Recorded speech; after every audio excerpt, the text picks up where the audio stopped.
I love Little too. Me too. Okay, good.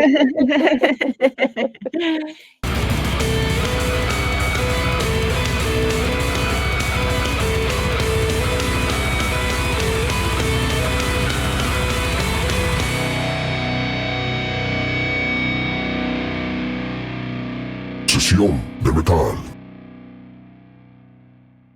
¿Qué onda? Te doy la más cordial bienvenida al episodio número 26. Soy Ceci Montero, conductora y productora de Sesión de Metal. Es un gusto que estés por acá, gracias por acompañarme. Espero te quedes hasta el final de esta pequeña entrevista. Y bueno, como siempre me encanta agradecer a todas aquellas personas que han estado suscribiéndose al canal y que me han estado siguiendo en redes. Les agradezco muchísimo su apoyo, en verdad lo aprecio demasiado. Y bueno, si es la primera vez que andas por acá, ojalá que te suscribas al canal, por favor, súmate al canal. Y también si puedes, sígueme en redes. Si me buscas, me encuentras como @sesión de metal, las dos con C, como aparece en pantalla. Para no hacerte el cuento largo, las mejores bandas de metal las encuentras en tu sesión de metal. Nuevamente esta entrevista es gracias al apoyo de Ben, de Online Metal Promo. Muchísimas gracias, Ben. Gracias por todas estas bandas que he tenido la oportunidad de entrevistar. Pues la banda que me acompaña el día de hoy es de Denver. Ellos empezaron aproximadamente en el 2017. Está mucho en la onda del heavy metal tradicional, de esta nueva ola del heavy metal tradicional. Han estado sacando algunos sencillos. Y bueno, me acompaña Danica de Viperwitch. Welcome to Sesión de Metal. Can you hear me? I can hear you now. Thank you. Thank you so much. Oh my God, I'm dead. Thank you so much for joining me. I really appreciate your time. ¿Qué significa para ustedes mantener vivo el heavy metal tradicional y cómo lo reflejan en su música y presentaciones en vivo? So, definitely for me, heavy metal obviously started when I was really, really young. Traditional heavy metal. So, going back as far as Warlock, Dio, Judas Priest, which I'm wearing now.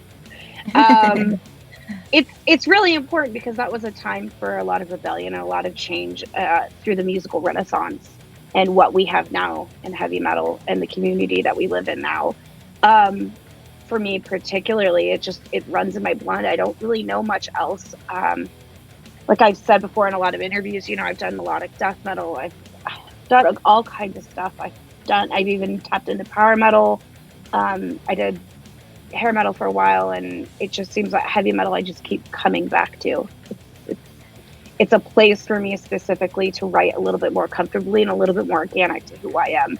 I'm a big comic book kid, so therefore I'm a big fantasy kid. Grew up on a lot of Tolkien, and obviously for comics, read Sonja. So heavy metal in general tends to migrate a little bit more that way when it comes to lyrical things and actual story writing, which is a big part of my life. I'm a linguist, so being able to tell stories through my music, it just seems heavy metal has kind of coddled me over the years. But as for playing live, obviously the aesthetics are a big thing for us.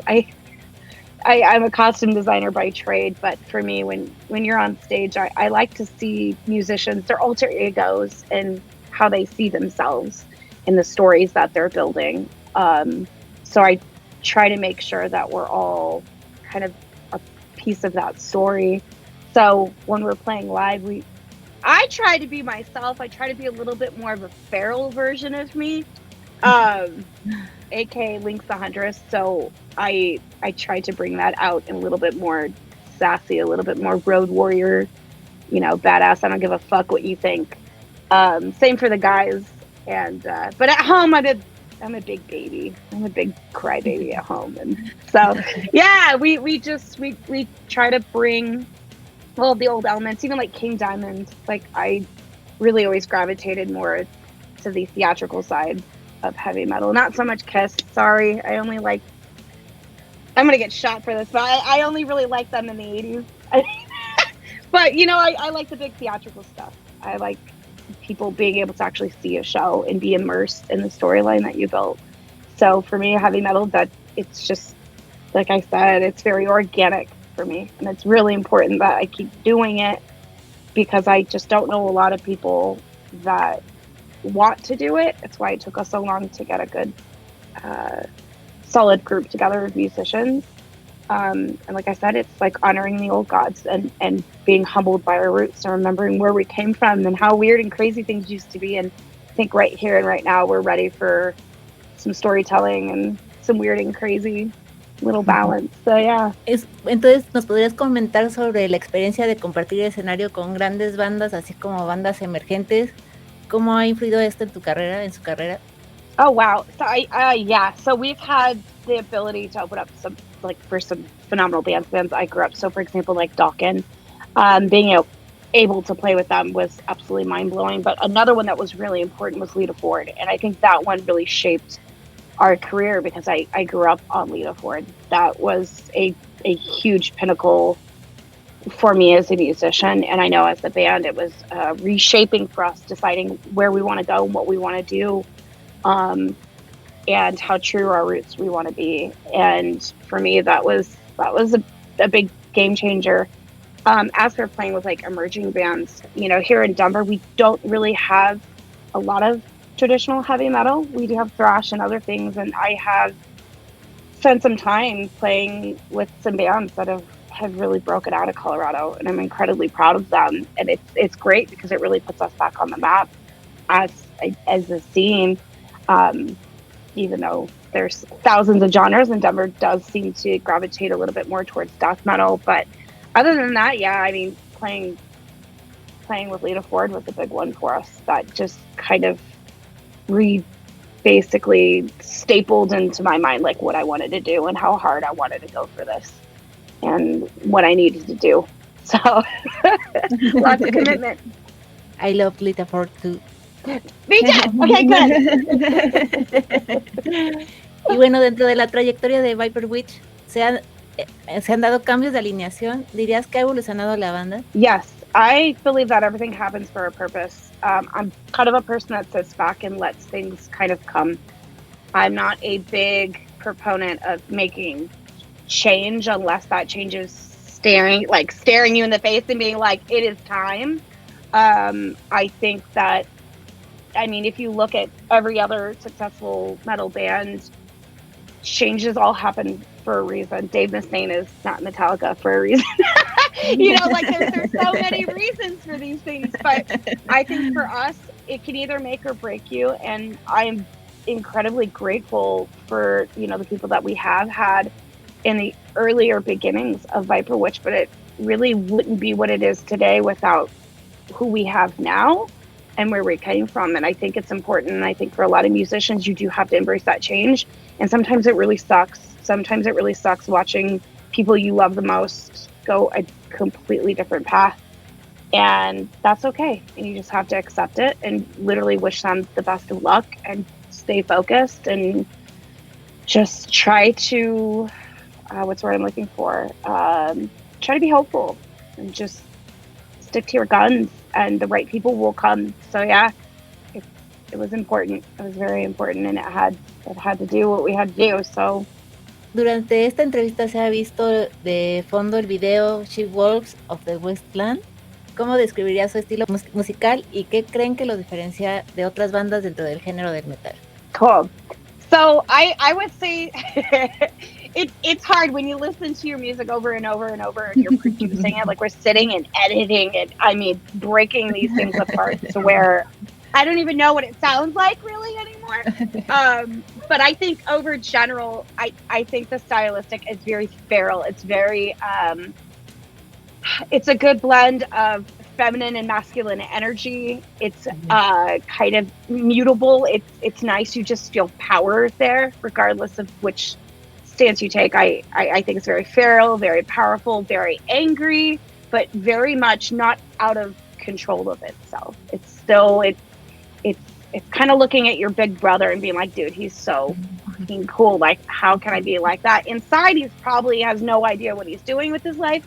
But externally, he looks like he's in control and he really knows what he's doing. And there's all this chaos going around. But he seems like he's got his shit together. And that's kind of the idea I was going for is just organized chaos, anger, feral.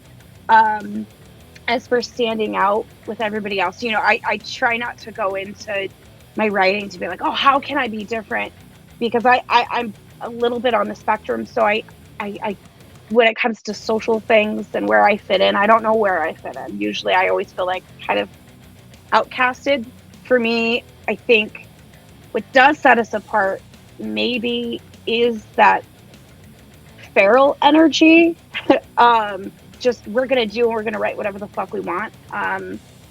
And a lot of the storytelling, I'm more of a story writer more than really a singer.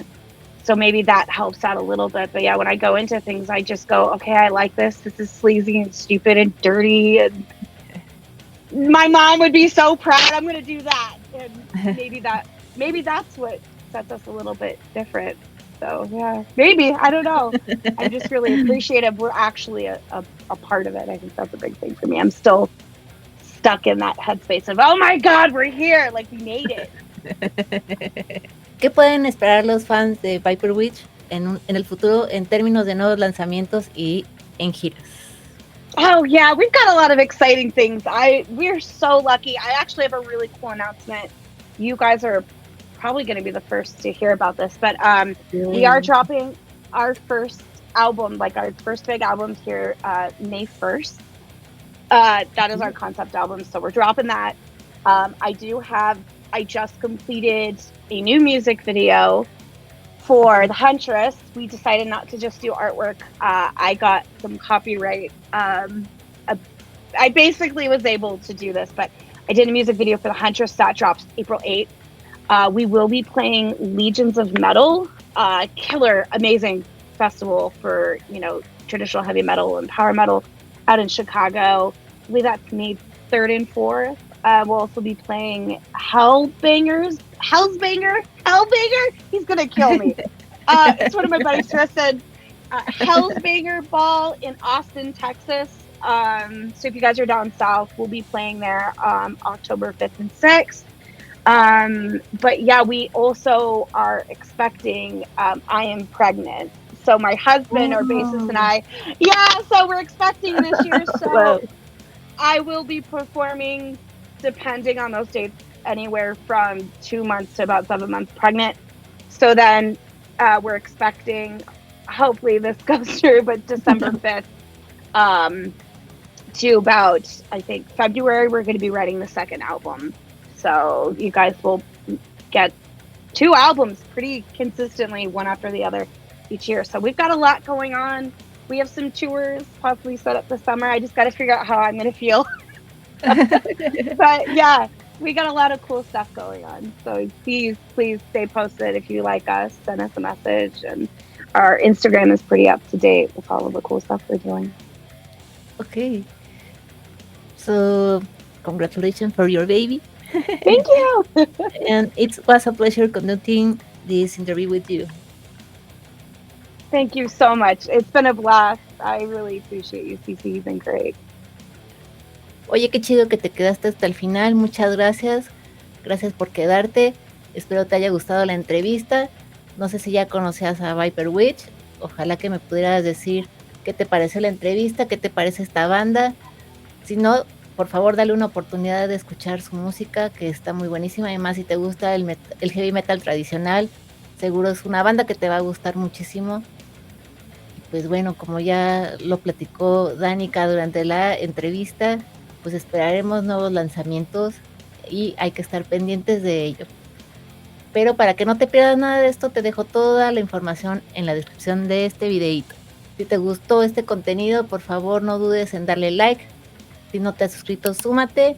Si no me has seguido en redes, sígueme. Acuérdate que me encuentras como @sesión de metal, las 2 con C, como aparece en sus pantallas. Nos vemos en la próxima capsulita. Chao.